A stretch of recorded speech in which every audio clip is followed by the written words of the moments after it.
Good morning and welcome to this week's Jump recruitment discussion. This week, we've got a really interesting discussion when we start to think about what we're doing, because this week we're going to start to think about sourcing new clients and finding managers' names without all the clandestine secret service stuff that goes on, all the LinkedIn behavior that we happen, etc., etc. So this week we've got Gabby Preston Pfeiffer back. Now, for those who were with us before Christmas, Gabby did a really excellent session on sourcing candidates using Boolean. And at the end of that session, I challenged her to say, can you do the same sort of thing to find clients? And Gabby said, yes. We said, right, let's put that to the test and prove that. So Gary's back on. So Heather's really happy because she's not going to get the first question for the first time ever. Hey. The rest of you are really happy because then Mr. Jacobs will be saying very little because this is technical. Oh, that's not nice. That's not nice. That's not nice. So we're going to jump straight in, and the rest of you will be really happy because there'll be no stats for me to give out today because Gabby's going to give us everything. Yesterday we were at the expo, and Gabby and I did a webinar for Gabby's business team, etc. And it was quite interesting. We were sat across each other in a very small cafe, lots of noise, lots of reverberation. So it's really nice to have some really nice clarity pictures and some clarity sound from there so everyone can hear what's going on. So I'm going to jump in with the first question then, Gabby, and sort of really sort of try and put this to the test. Okay. So we hear so much about LinkedIn searches, and we hear about the basic LinkedIn searches, etc. So given the limitations of LinkedIn search's functionality for non-premium users, what strategies do you employ to enhance your search for potential buying clients, thereby expanding your target audience? So I keep things really simple, and you're going to hate me by the end of this conversation because I'm going to keep saying the word Boolean until I'm blue in the face. Because what's really, really interesting is a lot of people feel that you can only use Boolean in the big chunky monkeys of LinkedIn that you pay for. There is this misconception that it's only for the big kids. And don't get me wrong, the power of the length of the string, the depth of the string is that much greater with the paid products. That's just a fact.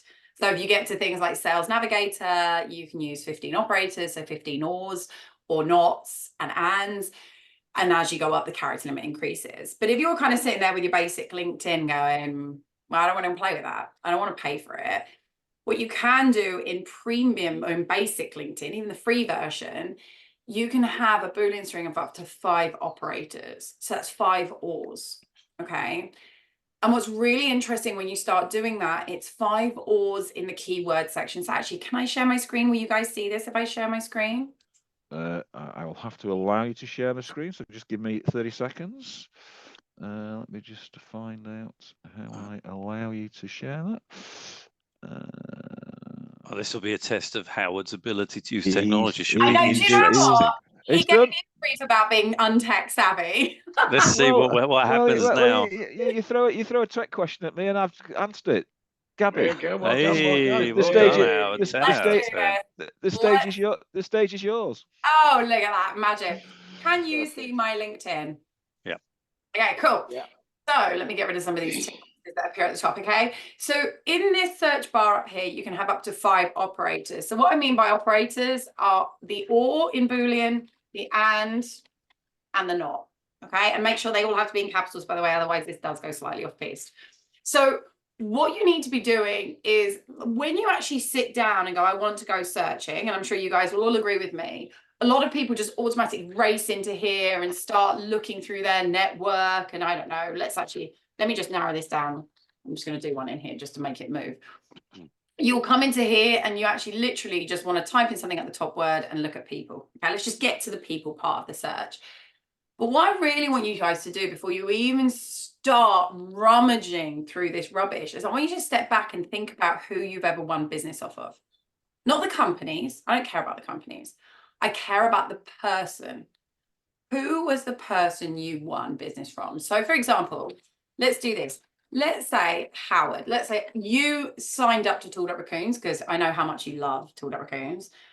What that tells me is what is Howard's persona? Who is he? What is his job title? What is his experience and his background? And if I scroll down here, I love that I've got suspicious content blocked on my left coming, on my right coming up. What you'll see is he's a director and a co-founder. So is there a trend with that? Have other people like Howard said yes to me who are also directors and co-founders? Where has he been in industry? He's done consulting in the past? Has he ever been in recruitment? Has he been a managing director? So what you're looking for is words on their profile that may direct you in terms of the type of person who also might say yes to you. So for example, in the search bar here at the top, really, really simple, that search is anywhere on LinkedIn, on their LinkedIn profile. So if I put the words, let's say recruitment, because that's the area I like going hunting in, I want any business that's in recruitment. But what you could also do is not just be so vanilla, okay? And this is where the fun comes. I want you to think slightly outside the box. So what else might someone have written? So go on, guys. If someone has written recruitment on their profile, what else might they write? They might write talent. Perfect. Anything else? Permanent. Ooh. Challenging. I like it. Permanent. Right? You can carry it. Contractors. Perfect. Contract, right? You'd even have things like staffing, right? People like staffing. So what you're noticing is when people do business development, automatically they go, right, this is the job title, this is the person, this is the company, let's go. What they always forget to do is look at the data. Look at the words other words people might use. Okay, so very simply, we've just written a string. It's so simple.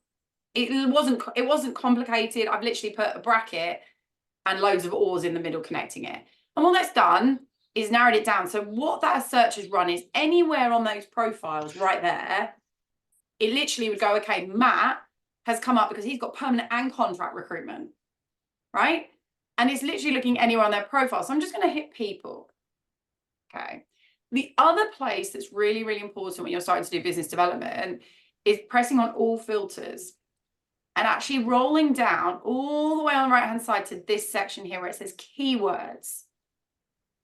Look in here, title. We already had identified a moment ago that Howard has the words co-founder, but stop, okay? I was about to start writing director. How many ways can you write co-founder? There's 3 or 4. Lots. Yeah. Right? Co-founder without the hyphen, co-founder merged, or even actually just putting founder. So when people do business development, they often go for the obvious. They'll just write co-founder because that's what they saw was on Howard's, or that's how they write things. But a lot of the people you miss during your business development is because you didn't step back and think slightly outside the box. Okay, so very quickly, again, I've just created a big OR structure. It's not a complicated Boolean string. Like people sometimes panic when I say Boolean. Quite honestly, if you understand the word and or not, you know how to use quotation marks and brackets, we're in business. Okay, it really isn't hard. And I'm so bored of people running around the internet telling you it is hard. Boolean is actually the language that everyone understands, and they just have to learn the techniques to group it together. But now if I just press that and press show results, so what's going to happen is when I run a title search, it is literally looking for their title. The challenge you have that you need to be aware of is that title search will look for any job they have now or any job they've had in the past. Okay, so you have to be really, really mindful when you're going through your search, going, right, who are you? What do we do? So, I mean, if we look at this guy, director, co-founder, and he has the word recruitment. So very quickly, I'm starting to hunker in. Obviously, the next bit really comes down to picking your locations. Unfortunately, on Free Recruiter, you can only select what they're willing to give you. So it is a filter.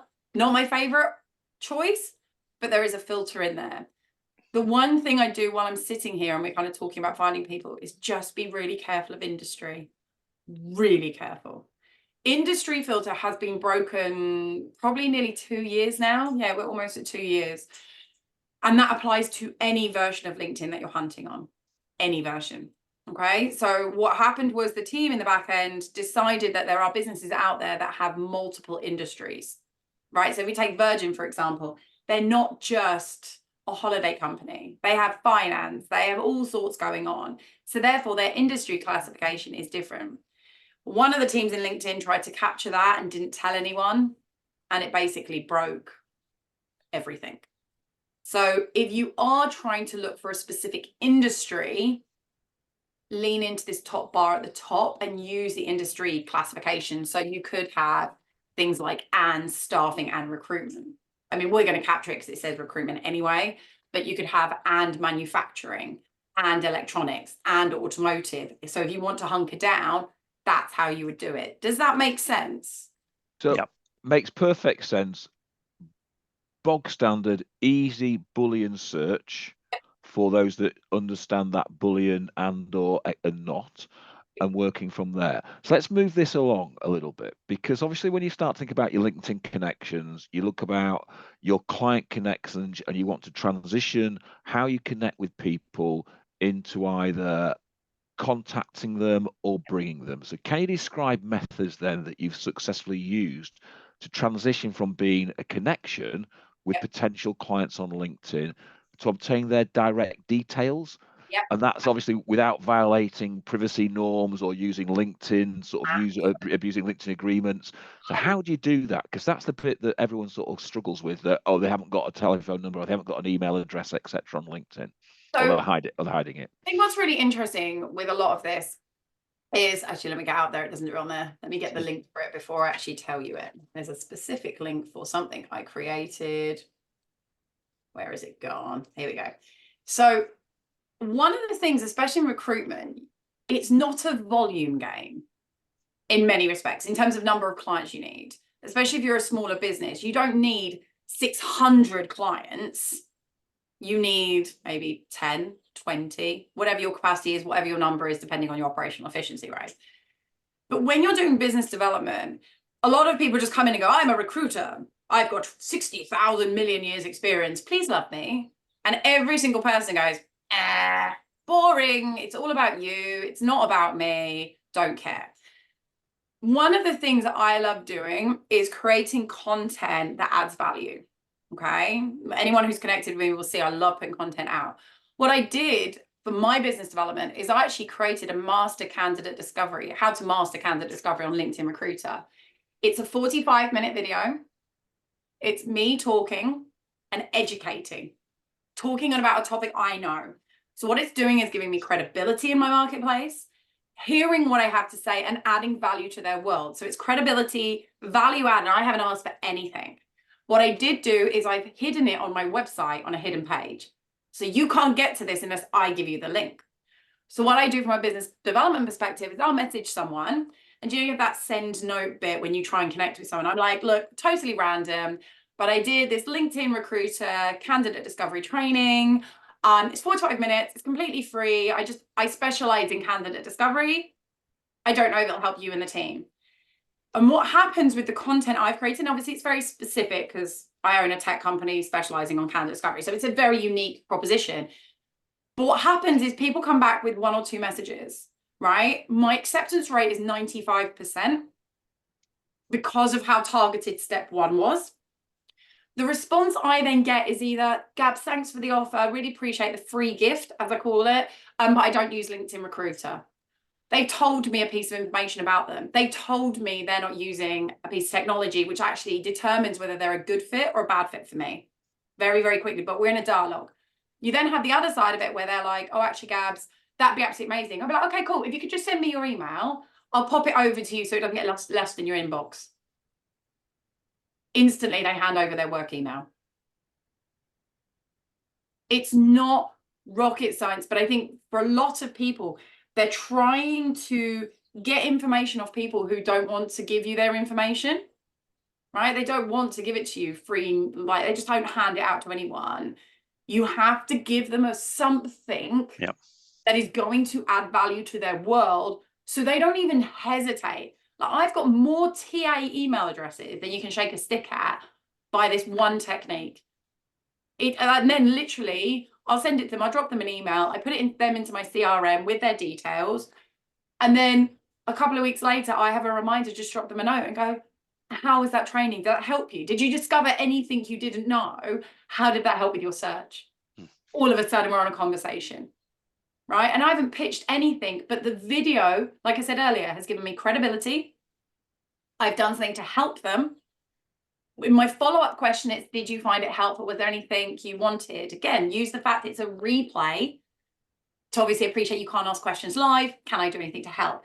So you're giving in the hope that you're going to obtain enough information back during that giving session that you can suddenly go, oh, actually, do you know what? That's interesting. Someone else said that to me. Yeah. Or I've spoken to other people. So that's how I obtain their information without scraping, without any real degree. I mean, it feels slightly manipulative, but I mean, we all know the journey we're going on when you entered that conversation, but it's not completely disingenuous. It is actually, this is a really helpful piece of content. And actually, one of the things I did when I produced this was actually I did it as a live session and 277 people turned up. So I used that kind of stat to be like, oh, 277 people joined me. Again, adding weight to my credibility in the marketplace, especially if you've never heard of me. Does that help? It does, but what the feedback that you're going to get from recruitment agencies is, what do I actually supply to people? What do I, I haven't got a video, I haven't got a product, I've got candidates and that's all I've got. How do I do that? So it's going to be a very sort of different sort of view to their point that, they're still going to think, I've got to get this decision maker. I've got to create that initial email trail. That's going to take me time because, what we're talking about here is on the unpaid version of LinkedIn. Let's get that right first and foremost. This is not everyone who's got the paid LinkedIn licenses. This is unpaid. Everyone can do it. But obviously it takes time to do that process. It does. But the thing is, I think we're living in a society where everyone wants to run and throw something at a wall and hope it sticks. I cannot tell you, and this is the other side I sit on, right? The recruitment agencies you guys support are the ones that hound my inbox. I've never gone back to a single one of them because they couldn't be bothered to put skin in the game to give me something that caught my attention. So yes, like that video took me 45 minutes to actually produce, just because I did it live and whatever. It probably took me a couple of hours to schedule it. But when it comes to the content you're delivering, you have to stop and think about, if you were the hiring manager, right? If you didn't own a recruitment business, let's go back to a day, I don't know, when you were working for a different organization or doing something different. If someone approached you, what is the one thing you know more about than they do? And if you're approaching a hiring manager, the odds are it's actually what's coming in the market right now for your particular candidates. Is the market good? Is it bad? What's the trends you're seeing? What are you seeing what you see their competitors do? Like, it doesn't have to be a 45-minute video. It could be a 10-minute video where you have done your homework and done research. I'm like, oh, I saw your competitor got acquired. And I also see there was obviously an influx of people onto the marketplace and they seem to be specializing in this area and that area and blah, blah, blah, blah, blah. What you're doing is demonstrating knowledge. So again, that credibility piece, which is absolutely critical, but also giving them information that may influence some of the hiring that they're looking to do going forward. To move quick. Go on, sorry. I was going to say, to move quickly on, because we've got loads to cover, and we're only on question 2. If I was saying then, from a recruitment point of view, what we talked about yesterday, which was CVP, your client value proposition.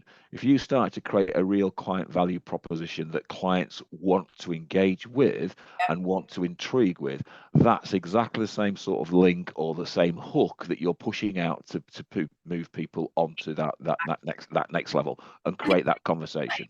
But it takes time. But try and look at a topic where it is, I know I mentioned about kind of mergers and acquisitions and clients and blah, blah, blah. But you could do that once a month. Yeah. Do a refresh and send it out. But always, the rule of thumb is always, always, always hook them with something they're going to want to know and make sure it's embedded and hidden on your website, right? The problem is when you send a link on LinkedIn, let's say I posted a video on LinkedIn. I was like, well, you can see my social media post. They all stay on LinkedIn. What naturally happens when people get the end of this kind of video, they might go and have a bit of a rummage. They might go and look at my blog and go and look at other stuff I've written about. So what you're starting to do is connect the pieces of the puzzle together for them, because you're going, by the way, while you're here, feel free to have a browse around what I actually do for a living. So if we take that to the next stage, because I thought we've talked about is very generic, and obviously leveraging LinkedIn and decision makers identification is huge. And if you look at that vast mess work, I mean, they're now trillions of users, aren't there, on LinkedIn? They've passed the trillion mark, haven't they, just recently? Billion. A billion. Yeah. Billion. So what's the specific techniques that you'd utilize via Boolean to identify and connect with decision makers within your target company, specifically where their roles and titles aren't obvious or not directly obvious? So the thing is, like I said earlier, right, there is always a theme and a trend about who says yes to you. Right, if you've never done business development before, okay, you're going to have to go through a bit of a discovery journey to find out who's going to play in the sandpit with you.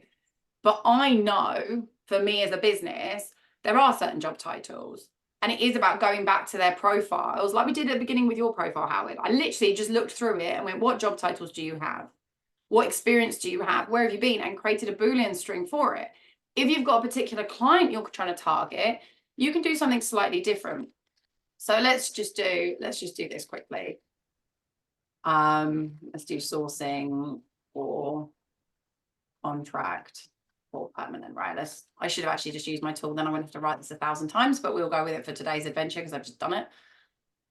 What I would do here, if there is a particular company you're trying to hunt, remember this bit at the top is only looking at words that's anywhere on their profile, right? Obviously, you're not going to be looking for recruiters, but I am, because that's what I do.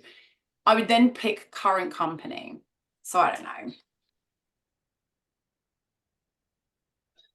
So I'd go, okay, I want to go pitch to you guys, right? Let's just pretend. I'm going to pick it and I'm going to press show results. On there, there's 5 employees, okay? From there, I can start to see the employees that have written those keywords that are important to me are these people. And I can slowly go through here and go, what is your job title? So yours, Paul's is obvious. Founder, shareholder, founder, director, managing director, director. I could put those into a Boolean string because those are the type of job titles he's had.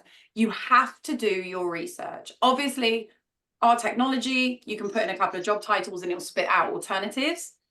But for this, you have to put the time in. I think a lot of people want to jump past the discovery point, the data collection point, in the hope that something magical will happen. But there's 8 employees in here, and you've all mentioned my buzzwords, which means you're all relevant. So in about 3 minutes, I can pick up all your job titles and put them into a Boolean string, and I'm off and running.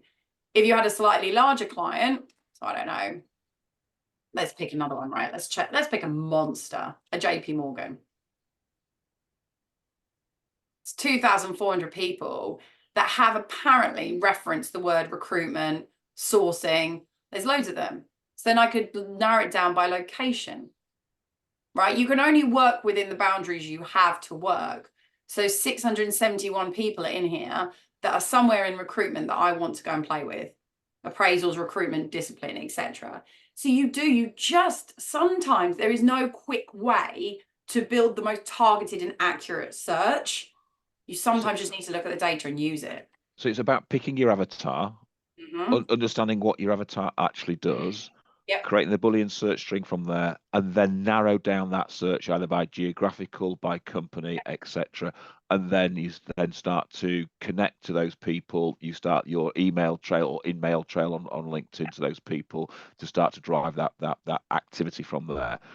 So the volume obviously counts, but the more targeted you are, counts. It was interesting, we were discussing last night the successes and failures of our some of our webinars, and we talked about, we had a webinar when the Tink Tinks, that's not my name, was on, but they talked about having 1,000 true followers. And they talked about very pointedly saying there's no point having 1 million people following you if only 2 people buy from you. So it's having a very pointed target market and then applying that target market with the things that you can do. And so that's exactly what you're talking about here. Rather than going widespread across everybody, be very targeted, very narrow, and drill it down. And therefore, you could have 10 clients, 10 clients, 10 clients, and trial 3 or 4 different emails or in-mails out to them to find out what works and goes from there. I think what's most important is that point, right? There are so many different platforms out there that are like, you can apply 50 million filters, right? If I applied a filter to this, we wouldn't have got the same results because the filters are broken, right? The current stat is 60% of people are undiscoverable on LinkedIn. And that applies to job boards and everything else as well. Like, because filters are broken, because we already identified people call themselves different things, Therefore, they don't naturally necessarily fit into a filter. So the word co-founder is co with a hyphen founder on LinkedIn. But we've already identified 2 alternatives.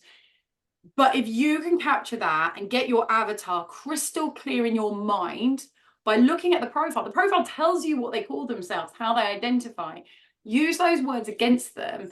Then when you go to do BD, I mean, how many times have you received an email that you're like, that's not relevant to me? Instantly, I'm like, I email them and go, would you like some technology, please? Because that's crap. You embarrass yourself and people talk to each other. Be targeted, know where you're going. And then actually that message can be rippled across and you have conviction that your message is going to land with the right person. It may not be right for them right now, but you're not going to annoy someone by you sending something completely irrelevant because you didn't put your skin in the game up front. Yeah. And all of these searches, if your avatar never changes, the research and the work you do today is going to be repeatable every single day, every single month, every single quarter, every year. It just keeps moving with minor tweaks if job titles change, but it's worth the homework. So let's push this. Let's push the envelope on Boolean and let's really sort of test Boolean then. Okay. So the innovation of sort of research techniques. Okay. So we start to think about the innovation search techniques that we apply outside of LinkedIn and traditional search engines to uncover hard to find information about potential clients and key decision makers. So can you sort of share a case study where such a technique significantly contributes to your success of finding those avatars, email addresses, names, contact numbers that you need to take it to that next stage? To be honest with you, as soon as it goes outside LinkedIn, I don't trust anything. So I've used Instagram, for example, in the past for sales people. So what do they have? They have, is it Winner's Circle? Is it Winner's Circle they have? Do you know when salespeople had like top performers? I can't remember what they call it now. There's also, Winner's Circle, Lunch Club, all sorts. Yeah. All of those. A really good way of doing it. I don't think I can get Instagram on here because I don't think it will run. I think it's only, is it app-based only? I don't know.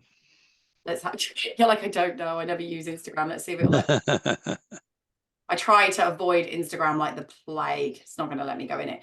But things like Instagram are really interesting because you can use a hashtag. So use hashtag Winner's Circle. And actually what you're going to see is a flurry of individuals who have recently tagged themselves in a photo at their winning circle or whatever they call it. Those are your top salespeople you might want to hire. And you've got their information that you can actually message them directly on Instagram. So coming away from LinkedIn and actually using their own social egos to identify talent. You can also go on things like YouTube, right? So within YouTube, I've gone on here before and I could look for Black women in technology. All of a sudden, you're going to have a flurry of videos of various different women, a Black woman in tech. Hello, everyone. Right?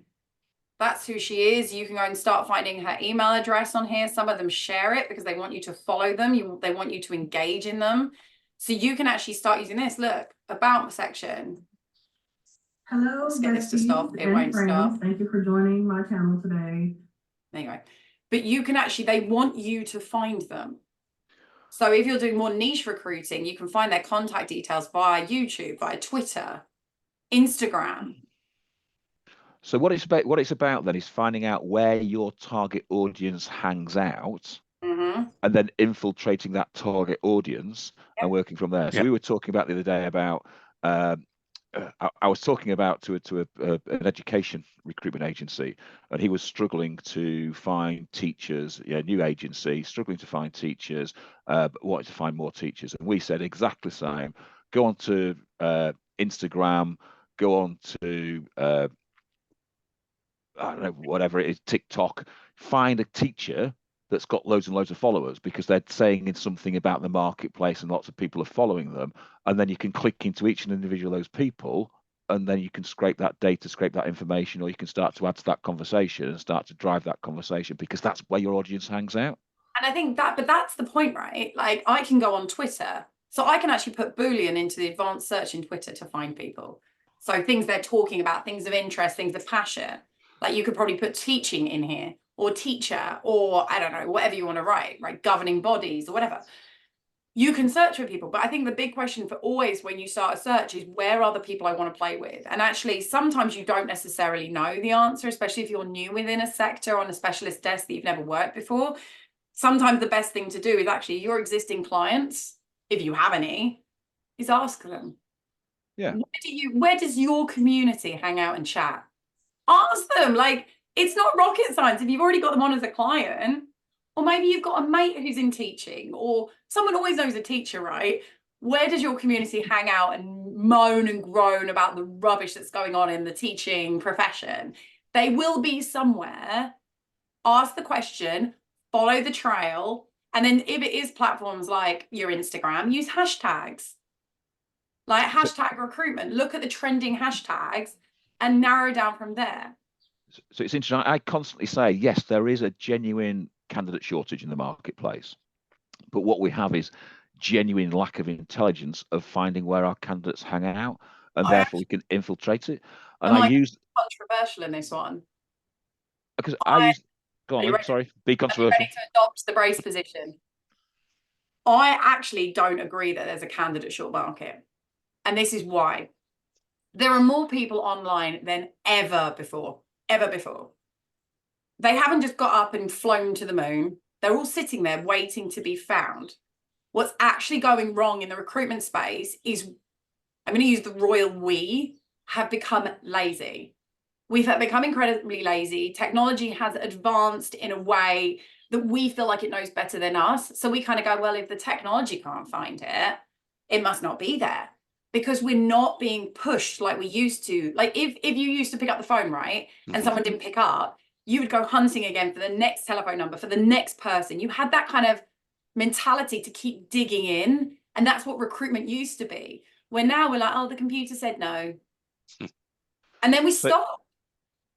So you took the words right out of my mouth, because that's exactly what I was going to say, was that we have become a little bit lazy and a little bit, inconsistent in how we're finding our candidates and how we're finding our clients. And it's the same thing, finding clients, because you can't distinguish between the two on social media. So if you're targeting your clients, where do your clients hang out? But where would they hang out as a person, as an individual, as a group, etc., and infiltrate those markets? Therefore you can clean data, because if that data is on an Instagram, an X, or etc., then it's public domain data. So you can take that data, use that data, and sort of start to market to those people. Exactly. And I think that's one of the actually critical points you mentioned, right? Businesses always talk about this concept of business development strategy and candidate discovery strategy as if they are two very, very different things. They're absolutely the same bloody thing every day of the week. How you go hunting for a candidate, yes, okay, the messaging is different once you get your fingers and claws into them, is different, but the fundamental approach is the same. You are going onto a platform to find someone for a purpose. Execute. So that goes back to what we were talking about yesterday, which was about that 4 points of how we're targeting that acquisition stage, the initial acquisition stage, which is done online via social media, via email, etc., before we get to that human stage when we start to talk to them. And that's what we start to think, that we're not acquiring our candidates or our clients at that pre-stage when they're starting to look at products and solutions that can fit their needs, because they're doing that online and they're emailing other people, they're going into their own searches and search strings and looking at their own marketplace to find out who can actually help them.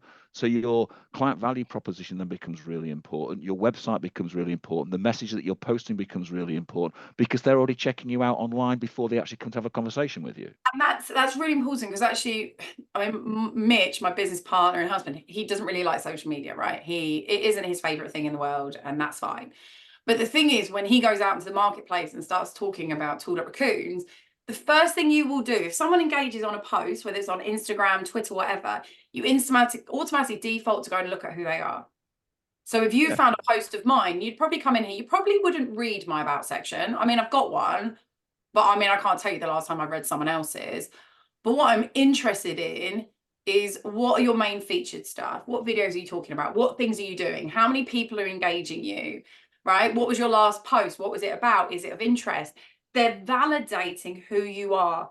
And especially in this marketplace. So if you are a teacher and your audience is on Instagram, start building your videos, start building your content, start putting stuff out there so they can validate. And especially in this industry where there is so much spam and false accounts being created, they want to see you're human. They want to see you are who you say you are so they can trust you. So that goes back to that whole thing wrapped around it. So that goes back to that comment. As a client coming on to your social media platforms, there's two things I'm looking for.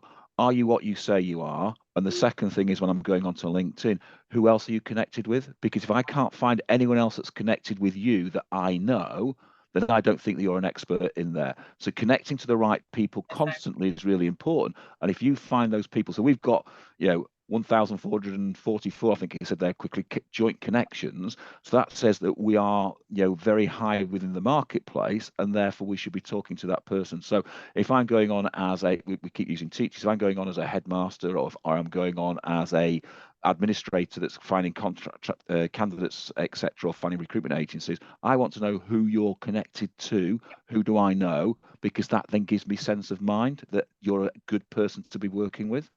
From a sales position, you could also use it, Howard, right? Because let's say, for example, I've gone onto your profile. Let's pretend I don't know who you are. I keep abusing your profile. But Ellie is a client of mine. So what I could do is actually, if I've targeted you, I've been very precise that I want to message you, Howard. I know I want to message you. I can actually go, you know what's really funny? Like, we're connected. I've just realized that you're connected with Ellie. She currently uses Tooled Up Raccoons. Like, how do you know Ellie? How did you meet? So actually, you're leading them on a journey to be like, I know someone you know.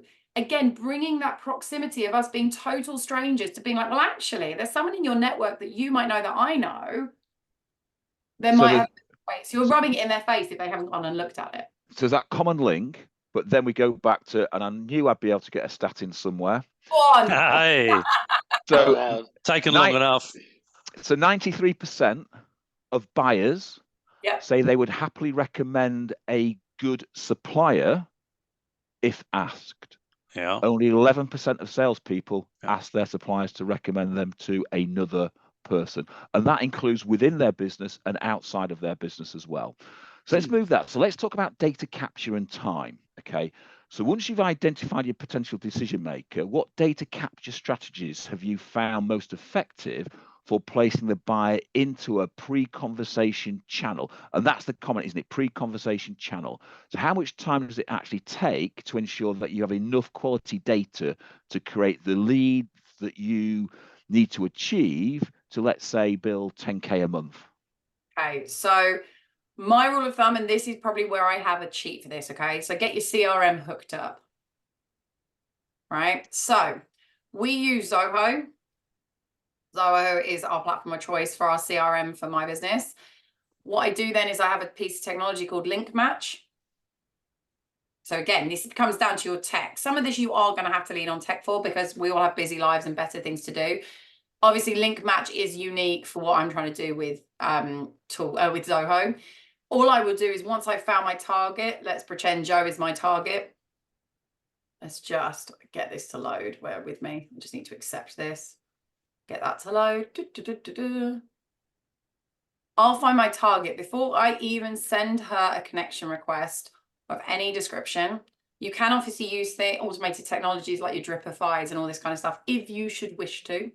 What should happen when that starts loading is it'll start to circle here and it will tell me whether she's already in my platform or not. My CRM is telling me she's not in it. So what I would do is then hit add to Zoho. It's great. It gives me the data I need and I'll push it into my CRM. And it's got an automatic flag in it for me that says go to prospect and flag them up as LinkedIn.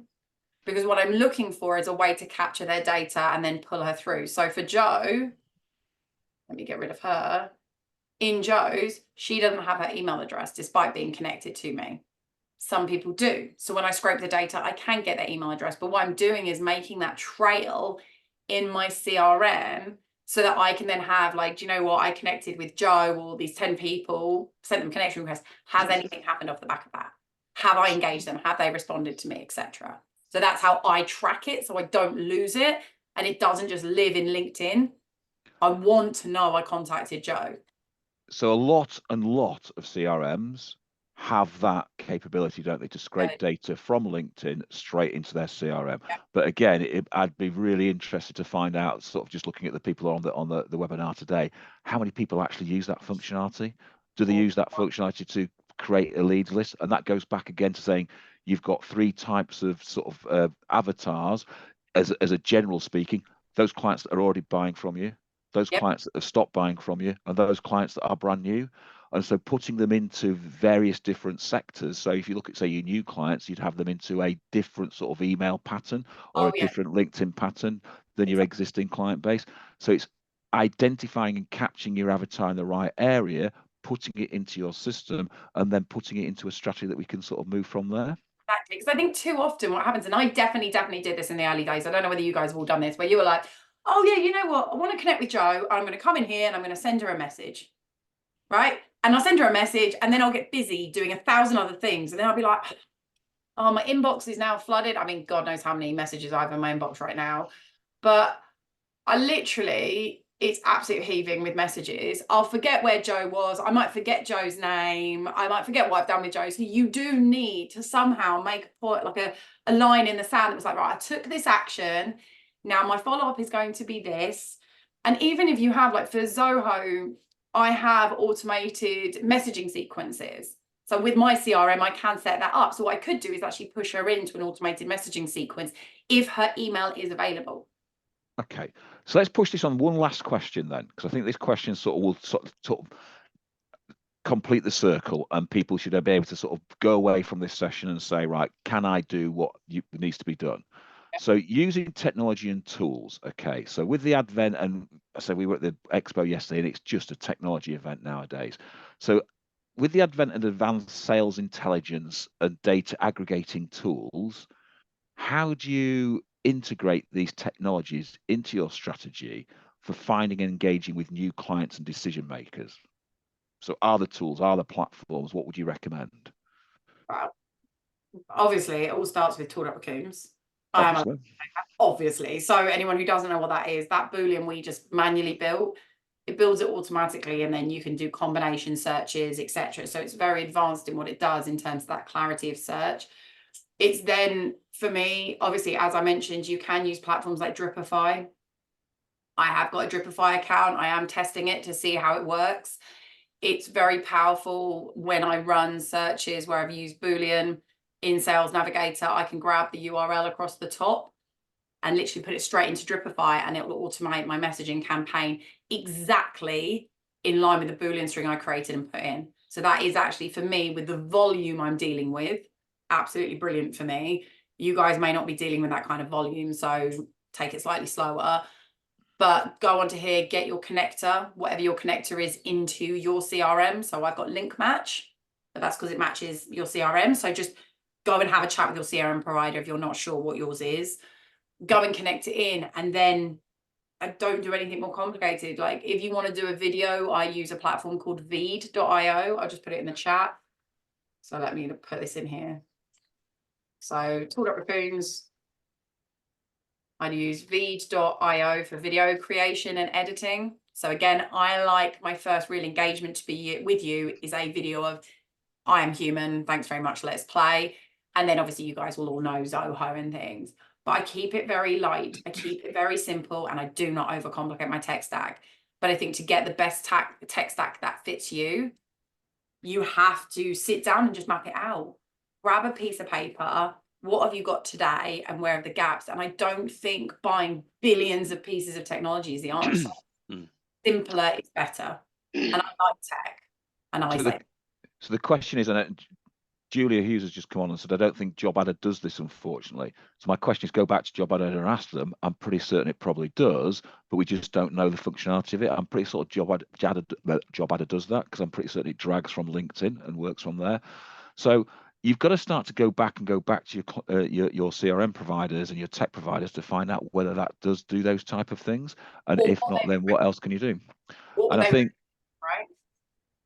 So what we're saying then is, from that basic start of using Boolean to identify your avatar target market, scale it down, and then start to penetrate and widen out from there is so easy to do. And then it's using the techniques that you've talked about to then find and capture that candidate, that client, and then move it into that human acquisition stage where you actually start to talk to them. And that might be an email conversation. How do you take it from that email conversation to actually get into a proper conversation and move it forward from there? I think it is that's exactly it. I think people overcomplicate it because sales isn't a comfortable place for people, right? Business development isn't necessarily people's comfy place. Like most recruiters I know are absolute phenomenal recruiters, but there is this wall that comes up when someone calls it business development or sales or whatever. It's just this natural resistance to it. And don't get me wrong, when I call it business development, I have that wall that comes up because I don't like cold outreach. It makes me feel uncomfortable because I don't like it. I don't like people doing it to me. But that's why if you use my technique of be really clear on who your avatar is, do your homework, give a gift where you actually feel like you're just giving something to help someone, it takes away that hat that's like, I'm doing sales and business development. It just becomes a more very genuine, like, I'm here to help you. Let's move this through together, but do not overcomplicate it, but absolutely spend time thinking about what gift you can give someone, not physically, but like a video or content, something that's going to help them, immediate win, so they feel good. And then just to finish, when it comes to the messaging and stuff, please do not use the AI automated chat generators that LinkedIn proposes or any other piece of turt. You can smell it a mile away. Every single chat that I think is AI generated, like, I can see you being at X company for 60,000 years. Honestly, you've bored me already. I'm going to leave. Okay. So please, if you want your client to, or your prospect to invest their time in you, give them the goddamn respect to give your time to them. Right? Takes 2 seconds to care. Again, you guys aren't looking at selling to 1,000 people. You're looking to sell to a few niche, so just put skin in the game. And it will pay dividends, because when someone gets a good feeling about you and they go on that journey with you, they will recommend you to someone. If you give them the ick, and I hate that word because it feels like I'm 20 years of age, if you give them the ick from the get-go, they'll never recommend you and they'll never talk to you. Okay? So what I'm going to say on AI messaging. So, an unbelievable sort of in-depth view of how to get more out of LinkedIn, just simply using Boolean, how to use Boolean to identify your clients. Gabby, thank you very much. It's amazing how much people think they know about LinkedIn, but know very little. And it again goes back to that conversation about using your tech properly and understanding what your tech can do for you. And then how do you supercharge your tech? And this is a way of supercharging your tech. Yeah, absolutely. So any questions that anyone asks, or because I know some people are commenting and stuff, I put my LinkedIn in there. If you do want to message me afterwards, more than welcome to ping stuff at me. I'm happy to answer it, or even now. I don't know how you guys normally run this. Well, what I'm going to do now, Gabby, is I'm going to go away. I'm going to download this video. It'll be on our social channels very, very quickly. And then it'll be out, emailed to several clients in a very targeted campaign to make sure that they've got something free to look at and how they can use us and come back to ourselves. So, Gabby, thank you very much. Heather, Paul, and Dave, thanks for your input as always. Funny. Today, daydreaming, aren't they? They're like, la la la la la. What is she up? At least Paul hasn't been taking notes. I was busy taking notes. Too. Thank you, Gabby.